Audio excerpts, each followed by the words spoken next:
Good afternoon, everybody. As David said, thank you for joining us for this session on understanding your digital DNA. So what we're going to cover today is really looking at how digital and technology play such a key part in how businesses operate and how that intertwines with people, culture, and other aspects like governance. So hopefully we're going to take you through our experience of helping our customers deliver these kind of solutions and implement these kind of strategies.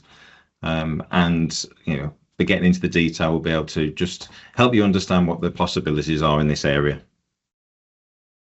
So just to start off with, I wanted to give a sense of the scale of the challenge, really, and some of the impact that digital DNA can have on a business. So there's just a few statistics here. So 6% is the average revenue lost each year by small to medium enterprises, and that's due to poor data and process inefficiencies, things that are often overlooked or just accepted.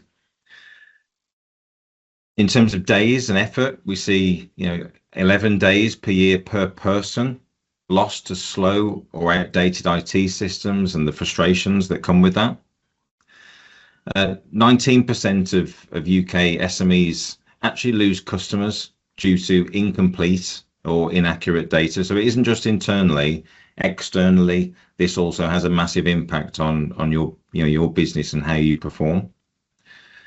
And finally, obviously, one of the bigger numbers here, so £2.5 billion is estimated to be lost every year across the board just to data loss incidents. And we're seeing this a lot now with the risk of data. We've seen it recently with cyber attacks at M&S and Co-op and places like this.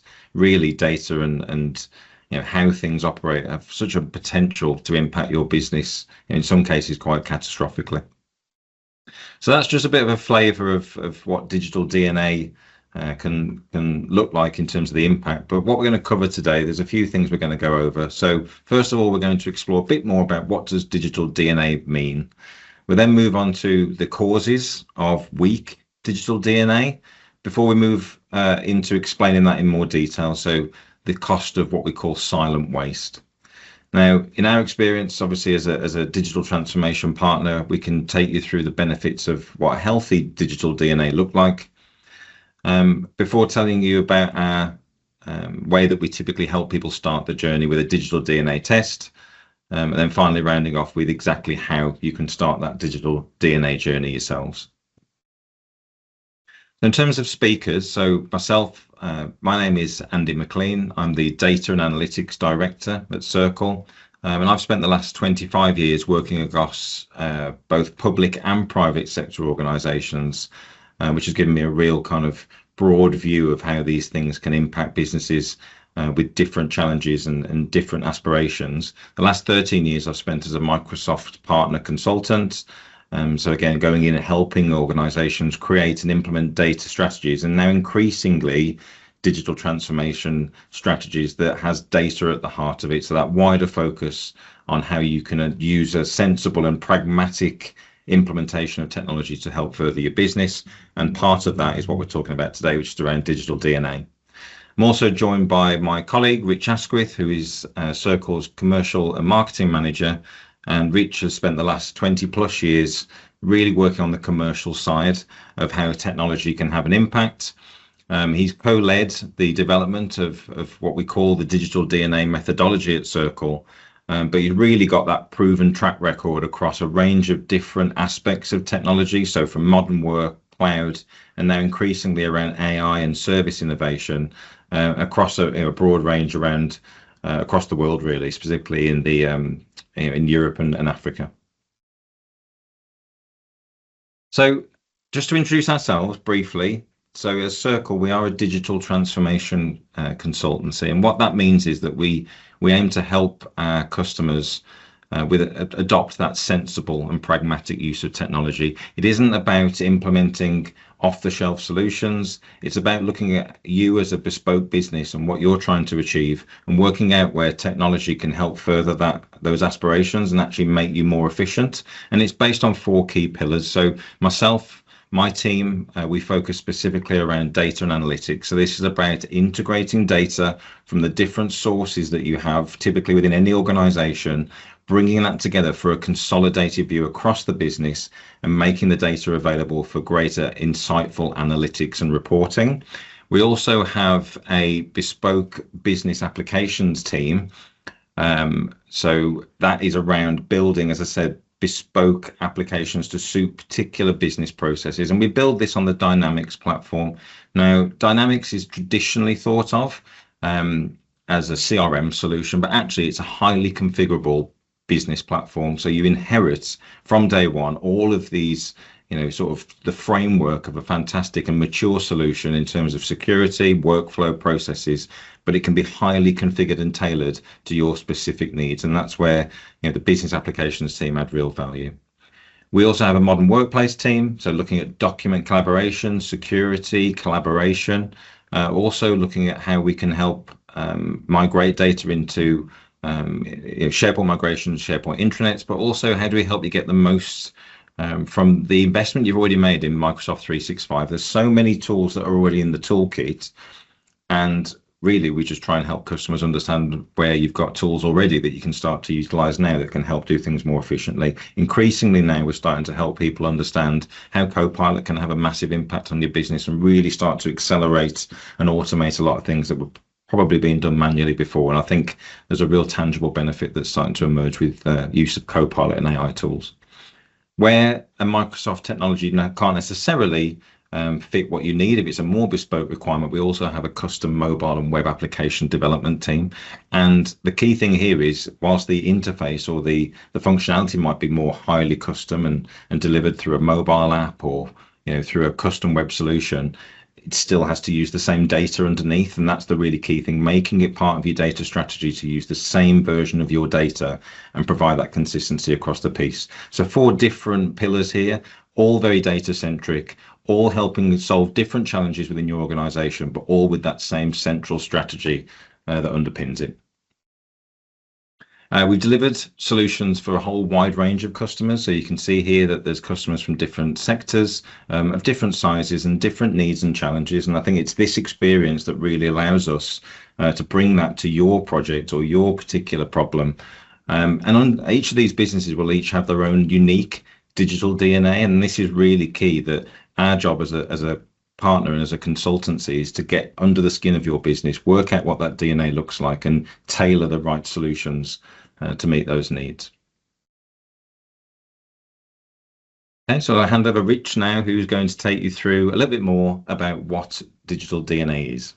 Brilliant. Thanks, Andy. Hello, everybody. So the start point for this really is to understand what the principle behind digital DNA actually means and where it comes from and what the outline of this looks and feels like to people sort of operationally on a day-to-day basis. So the quote here on the screen is really describes the concept of digital DNA, which is the strategic understanding of how an organization's data, your data, applications and processes fit together and affect your ability to do business. So that's the outline, the statement, if you like, that describes what digital DNA means. But what is it constructed of? Where does it fit within my organization? Why is it important to me? So we talk a lot in the business world about corporate DNA, and corporate DNA over many years has come to mean your people, your culture, your values, your leadership as a business, the way that you operate, the way that you're perceived in your market by your competitors, by your clients,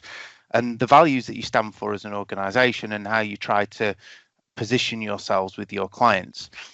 Digital DNA is how your data and your systems and your workflows and your processes actually affect your ability to present and live up to your corporate DNA and actually deliver on the promises that you want to deliver on to your clients, to your people on a day-to-day basis. And together that creates a double helix. So if you wind those two strands around each other, what you begin to see and understand is how the operation of your technology, the foundational technologies within your business are actually critical to the ability to do that, to actually live up to those values and deliver against them. And the foundation that underpins all of this, that makes all of this possible, is your data, is the data within your business, the way you capture it, the way you store it, the way you access it, the way you use it and manipulate it for reporting and business analytics and operational activities on a day-to-day basis. So at its base level, at its basic concepts, digital DNA is the other part of your business outside of your people and your culture that allows you to operate on an ongoing basis on a day-to-day operational sort of standpoint.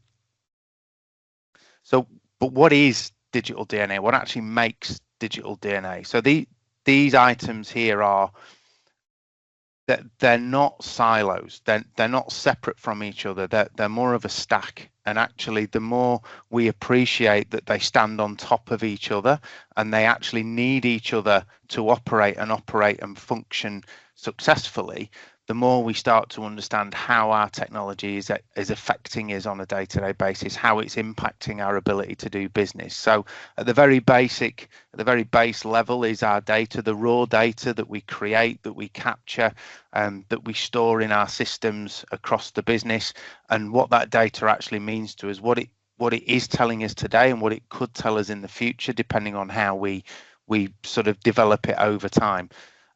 Above that are the systems that actually both capture and store and manipulate and operate that data. And they're often the systems that your people use on a day-to-day basis. You may have multiple systems accessing multiple different databases being used by one person on a day-to-day basis to do their job.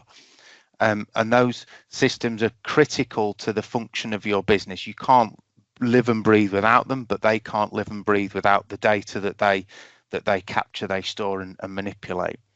Above those are the processes. These are the processes that as businesses we create to help us operate. That might be things as simple as annual leave or sickness processes, but it's also the processes by which you interact with your clients and through that you use to actually operate your go-to-market strategies, your sales operations, your manufacturing or background operations that actually create and deliver the service or the product that you are known for and that you want to sell to your clients.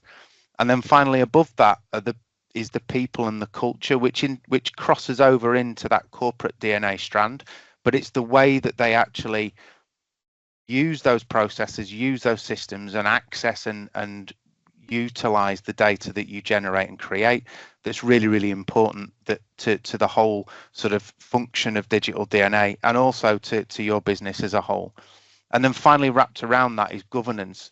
Governance is increasingly important in the business world, but it's of absolute critical importance to a lot of us because of the industry that we're in, whether we're in a legal organization or manufacturing, or whether we are in healthcare, wherever we sit, there's various regulatory standards that we've got to live up to, but also it's governance, financial governance, it's our HR and people governance, it's the way that we actually interact with our people, and increasingly, in fact, almost exclusively nowadays, that governance is system based. It's based on technologies that we've either purchased or we've developed in-house ourselves to actually allow us to operate the processes to actually manage those areas of our business. So the more improved and controlled and refined your governance is, the better that the other four stacks can actually interact with each other. So what causes weak digital DNA? It's an interesting question in and of itself, and actually it's understanding the way that stack is important to us and why those different elements are valuable that actually helps us to start to spot the causes of digital DNA. But the first one and almost the most obvious, but also the hardest to kind of to break down and think about is a lack of strategic technology alignment over time. So this is quite often seen in examples where point solutions are purchased to correct a particular issue or something has become a new problem. For example, the introduction of GDPR requirements nearly a decade ago now spawned kind of the birth of a lot of different types of software system that actually over time were proven to not be necessary because GDPR was more of a people and culture challenge than it was a technical challenge on its own. And that's one example of point solutions being developed to and purchased by businesses literally just to correct an issue that's seen and perceived. But over time, are those purchases, is that approach aligned with my strategy as a business? Does that help me deliver on the promises that I want to make and increase my growth and take my business forward? And essentially, that lack of technology alignment to my business strategy is a core sign of weak digital DNA. Poor data quality is another great example of this. So having data scattered across multiple systems that I need to access to be able to get answers about any of the questions that I want to ask internally about my growth, about my marketing strategy, about my exposure to risk in certain areas or certain industries. Poor data quality, poor data capture as well is another great example of that. So inconsistencies in the data that I capture, so misspelling names or not including middle names, for example, as a working example of where these issues lie, can often lead to weak digital DNA, because for whatever reason I might be looking for that person or that customer or that group of people and be unable to find it, which is creating inefficiency in my operational tasks in my day-to-day working life. And the third most obvious reason, or the third key reason I should say, is broken or manual processes, where a process has been designed based on a legacy application or based on a regulatory standard that existed 5 years ago, 3 years ago, 6 months ago.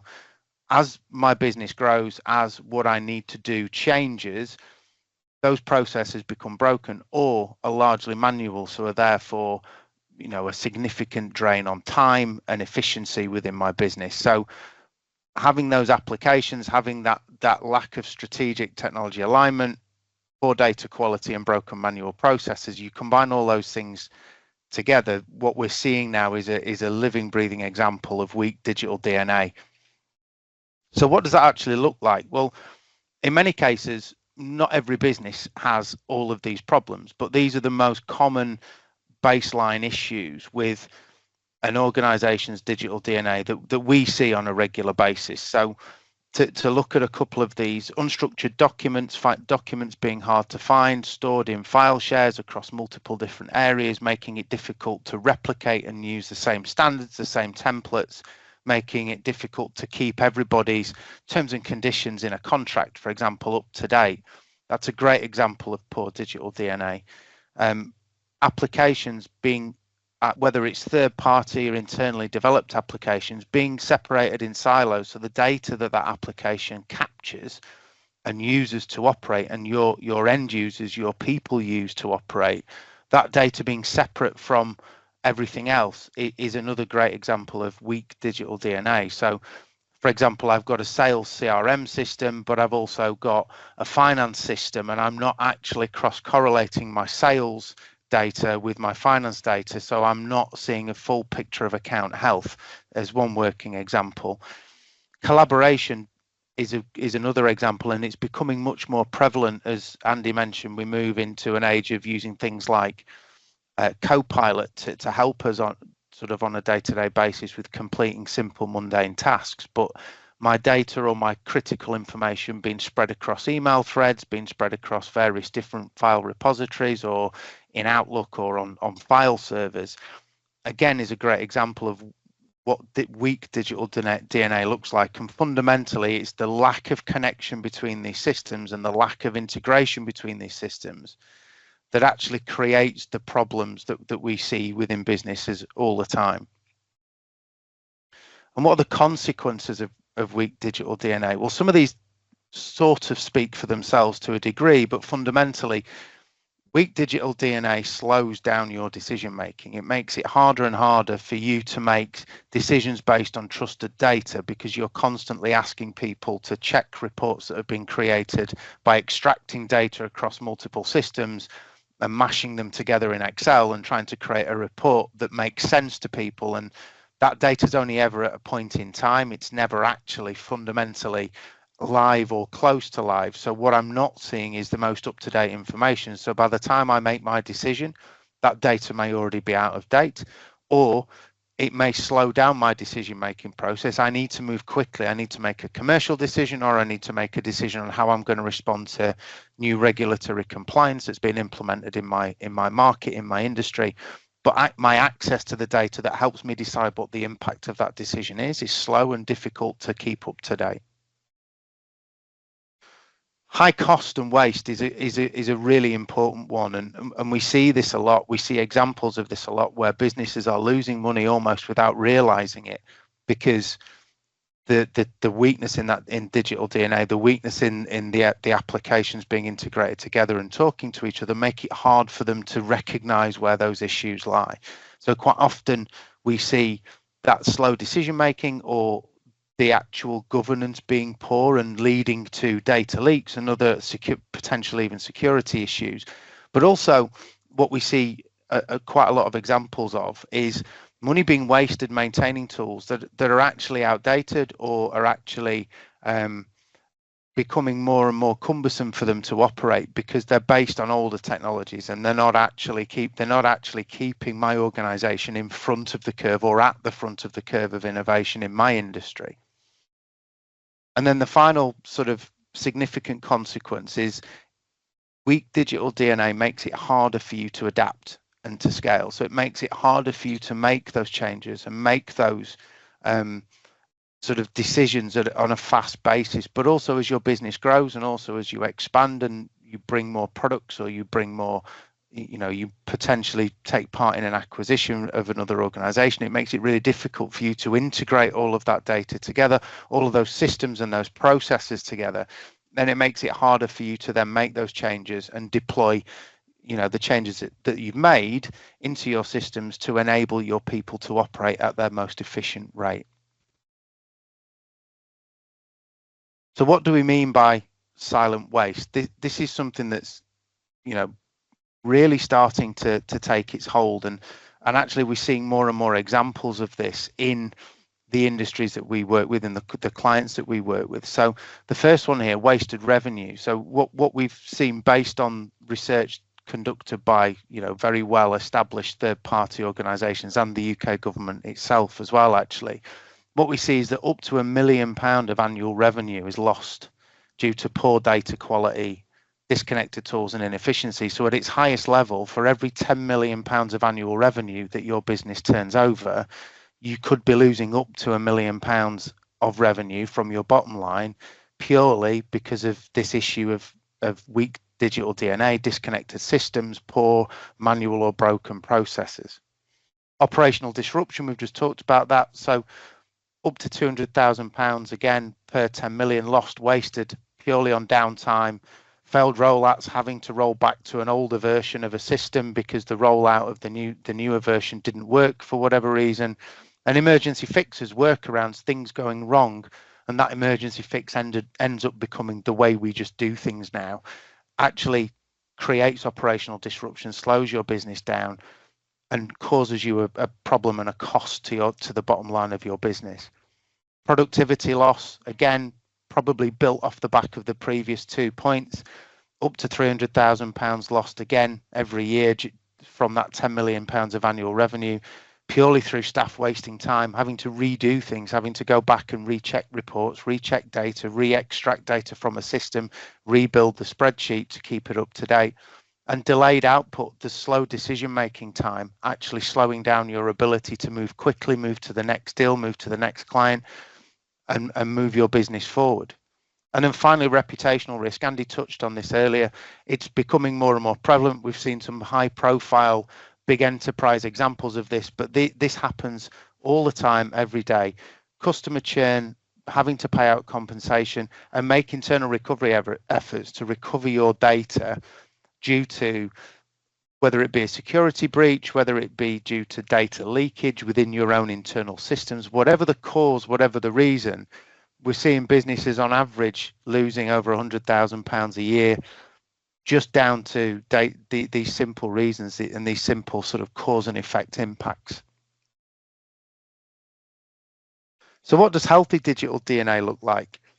In this example, what we've done is fairly obviously redrawn the jigsaw with with all of these things interconnected together. But fundamentally, it's about understanding that stack and how my data that I collect from within my systems, how do I draw all that data together so that the systems that I'm using are able to see so much more, and actually I'm able to streamline and refine the systems and applications that I use within my business to the best fit and the best practice that allows me to use the best tools or provide the best tools for my people to do their jobs. We've used Microsoft examples around the outside with a couple of third-party options like Adobe and Sage, but your application stack may look significantly different to this, and probably does. But fundamentally, it's about being able to connect all of these things together so that I can go from data capture to operational usage to post-action insight and understanding the performance of my business based on the same single set of trusted data that's been generated from the tools that I've selected strategically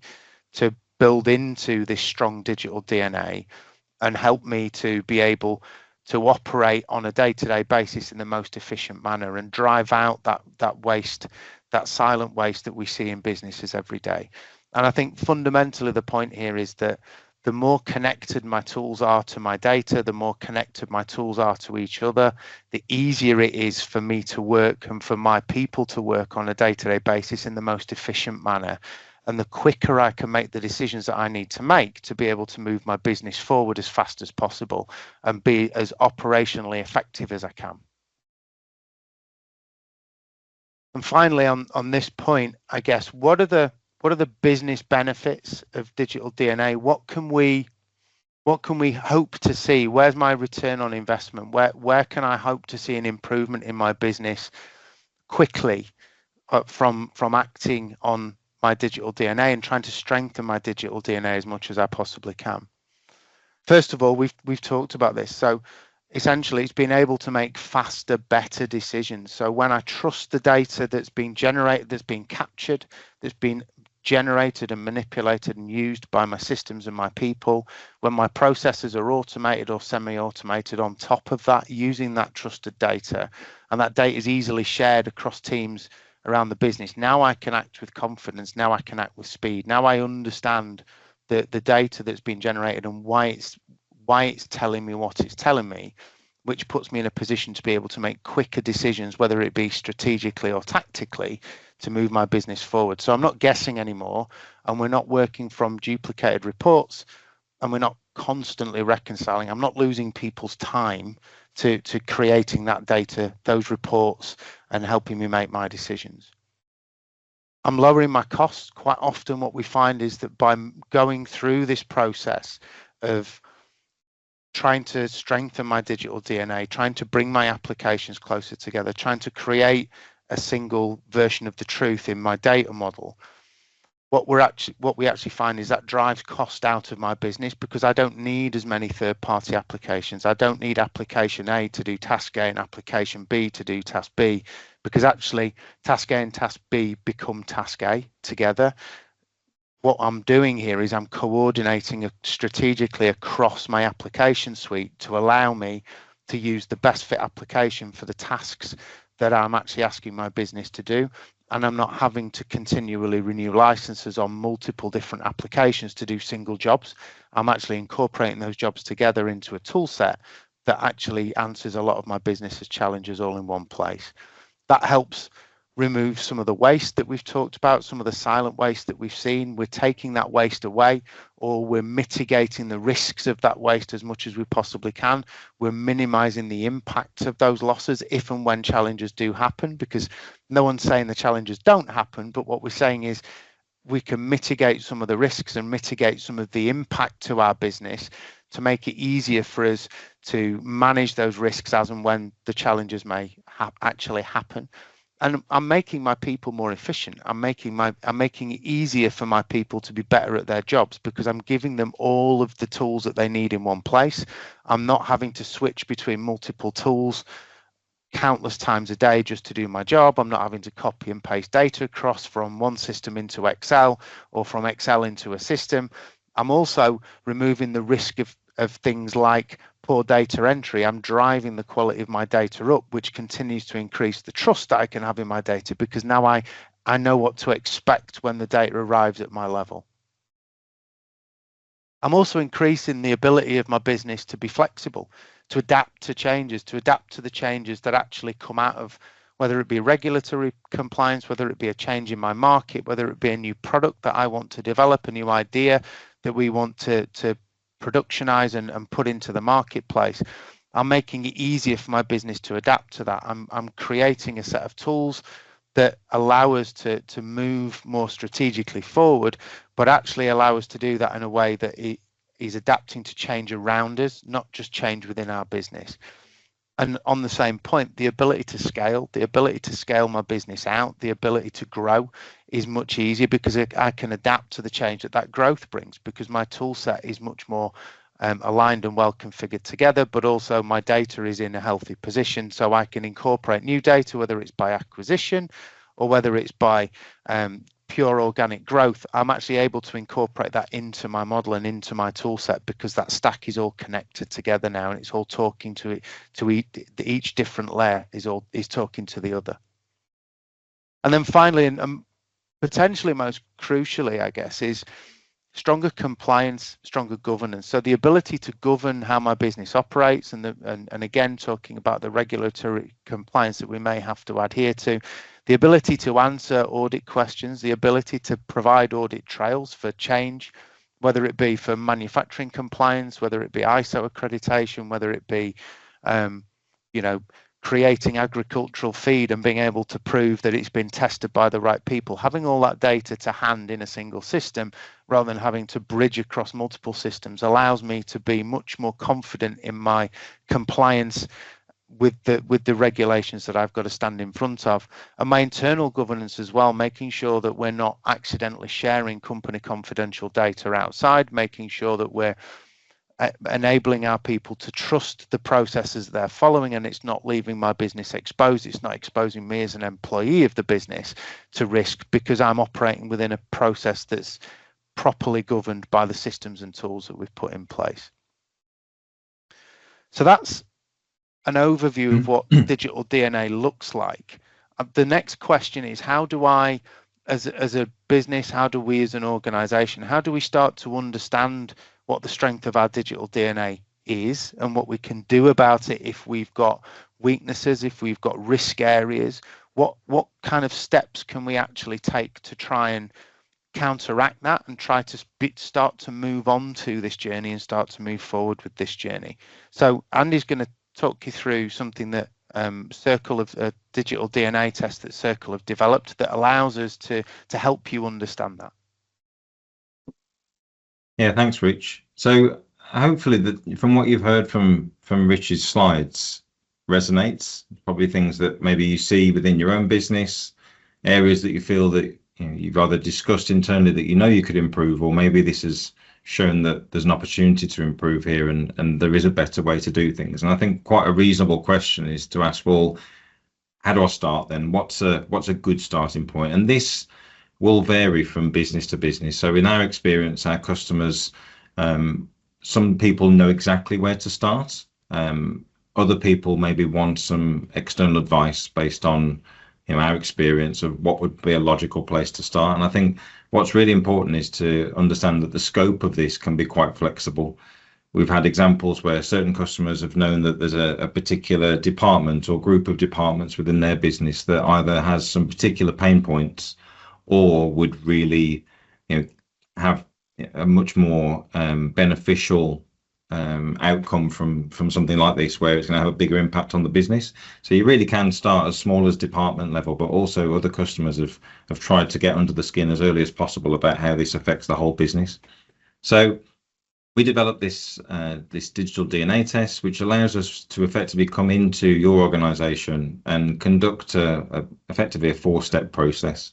So it's 4 steps, but broken into 2 key areas. The first 2 very much about understanding how you do things today, where the pain points are with that, and also the opportunities as well. So the first bit is based on on-site workshops with your key stakeholders from your chosen area.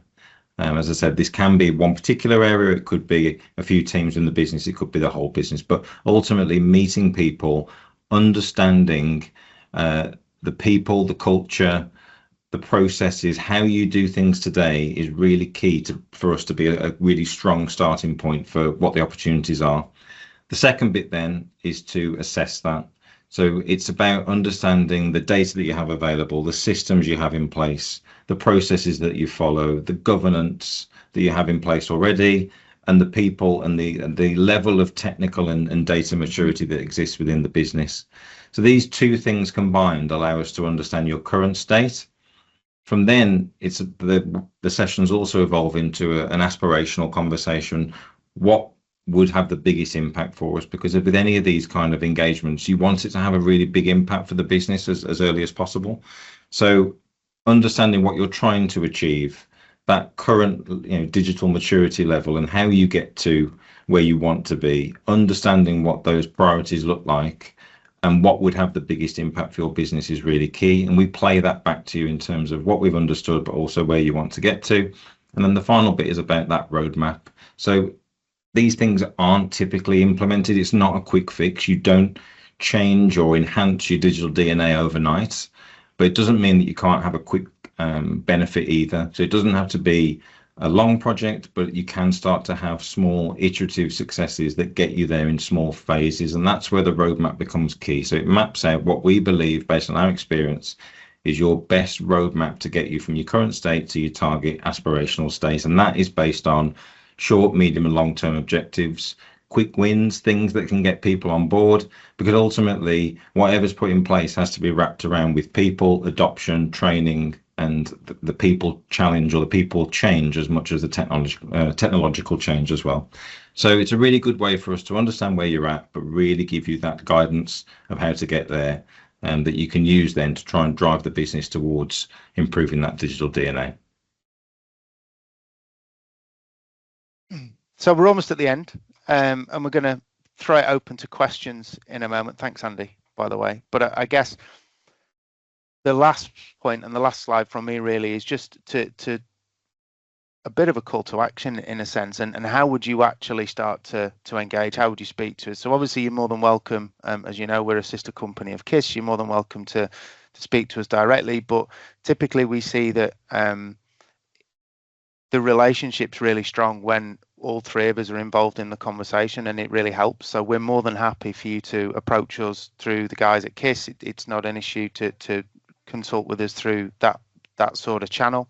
I know Matt's on the call. Matt's got a follow-up and action plan off the back of this webinar, same as all the others, to reach out to each of you and take some feedback and take some thoughts, but also have a look at any next steps that you might like to move forward with. So this last slide is really just a recap of the key points of digital DNA, the key touch points, the key areas that digital DNA affects and impacts and can be affected and impacted by poor or weak digital DNA, and the benefits of unlocking it and the benefits of actually beginning this journey and what you can potentially start to realize for your business from within the organization. So the last section, I guess, is to throw it open to questions. Dave, I don't know if we've had any questions during the webinar.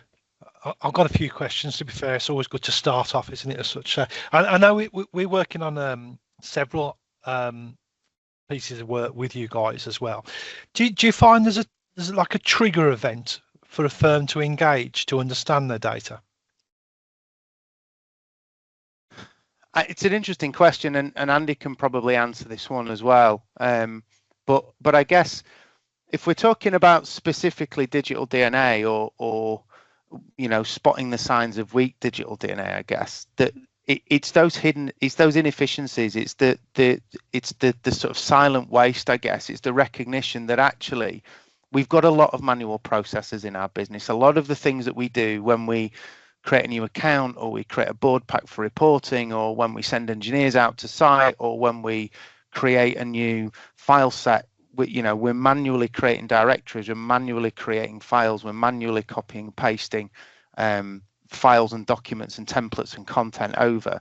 That's a great example of actually we may have a deeper problem here. That process, that actual activity itself isn't great and it's time consuming, but actually there might be more of a problem underneath the surface that we're not seeing yet, and that's probably costing me money, I think, is the fundamental issue. And I guess The other points are where you're actually seeing examples of inconsistent customer info. You know, I've worked in sales roles in the past where you had to manually deduplicate accounts in a system because just typing in the customer name didn't guarantee you were looking at the right account. You had to type in 6, 7, 8, 10 different versions of the account name to make sure you were looking at the one that you were actually supposed to be looking at. That's a great example of weak digital DNA. You know, as a person, as an operator, as a salesperson in that role I fulfilled at the time, I was probably wasting an hour, 2 hours a day just making sure I was looking at the right account in the system.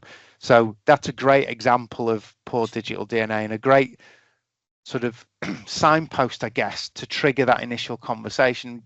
We've got this problem, but actually it might not just be this problem. There could be more to it than that. I don't know if there's anything you'd add to that, Andy. For me, there's exactly as Rich said, but I think there's two, to your point, Dave, there's two triggers, I suppose. One is almost a positive and one can be a little bit more negative. So the more positive one is that you've identified or it's come to your attention that there's a better way of doing things, you know, something like a webinar like today, or something maybe you've seen other firms or other people that you know have made it clear that there's a better way to operate, and you're coming at it from that more proactive stance. I'd say the other unfortunate trigger is that it's more negative in that you're being more reactive to an event that's happened. Maybe you've got people attrition, or you've had clients churn because they're not getting the right level of service, or you've had a data breach. You know, those kind of negative waiting until it's too late is unfortunately just as much of a powerful trigger as something that's more proactive, where you just know that you need to be better. So I think there's two kind of different angles that people come in at it, but both are completely valid, but clearly, you know, almost different drivers there to the same outcome, which is just to be better connected and more effective. I don't want to hog the questions. Like, there's something else. Obviously, you mentioned the workshops, and I suppose those workshops can be as big or as little as required. Like, say, you can have one particular area, or you can have it across the whole business. What's the output of a workshop, just out of interest? So typically a workshop output would be very much about that current state analysis. So playing back how you do things currently, not going into too much. You know, you don't want to spend all of the time focusing too much on now, but I think it's really important that people across the business appreciate maybe how, not bad, but the current state in more detail, because sometimes there's a perception, certainly at the more senior levels, that everything's fine because you're getting the outputs you want, or you're fine because you get what you need. You don't necessarily appreciate what's going on, you know, below the pond. You don't see the legs kicking to get all the work done. And I think sometimes playing back and having a broad view across the business of exactly where you are today is really important. The second bit, though, is the key bit, which is, okay, well, what is it you're trying to achieve? What's going to have the biggest impact?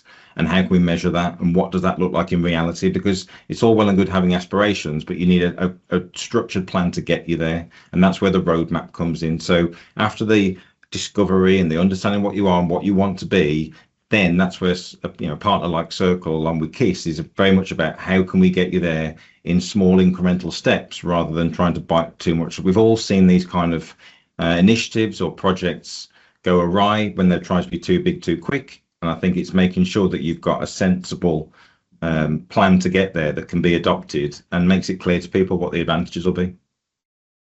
So finally, before put it out again, we've been working on opportunities in this space where the clients are in the process of acquisitions and mergers. So they want to look at the data. We've been in the process where the clients are looking to migrate to a new system, a big system, PMS in legal section. And we've also looked at a part of one of the clients where they're seeing a higher than normal element of churn. So those are kind of three trigger events that have engaged with for you guys in terms of the data. So I just wanted to throw that out there as examples of what's been going on, which has kind of created a question about what their data looks like and the quality of the data they've got, and is their data as good as possible. So I just think I'd leave that there.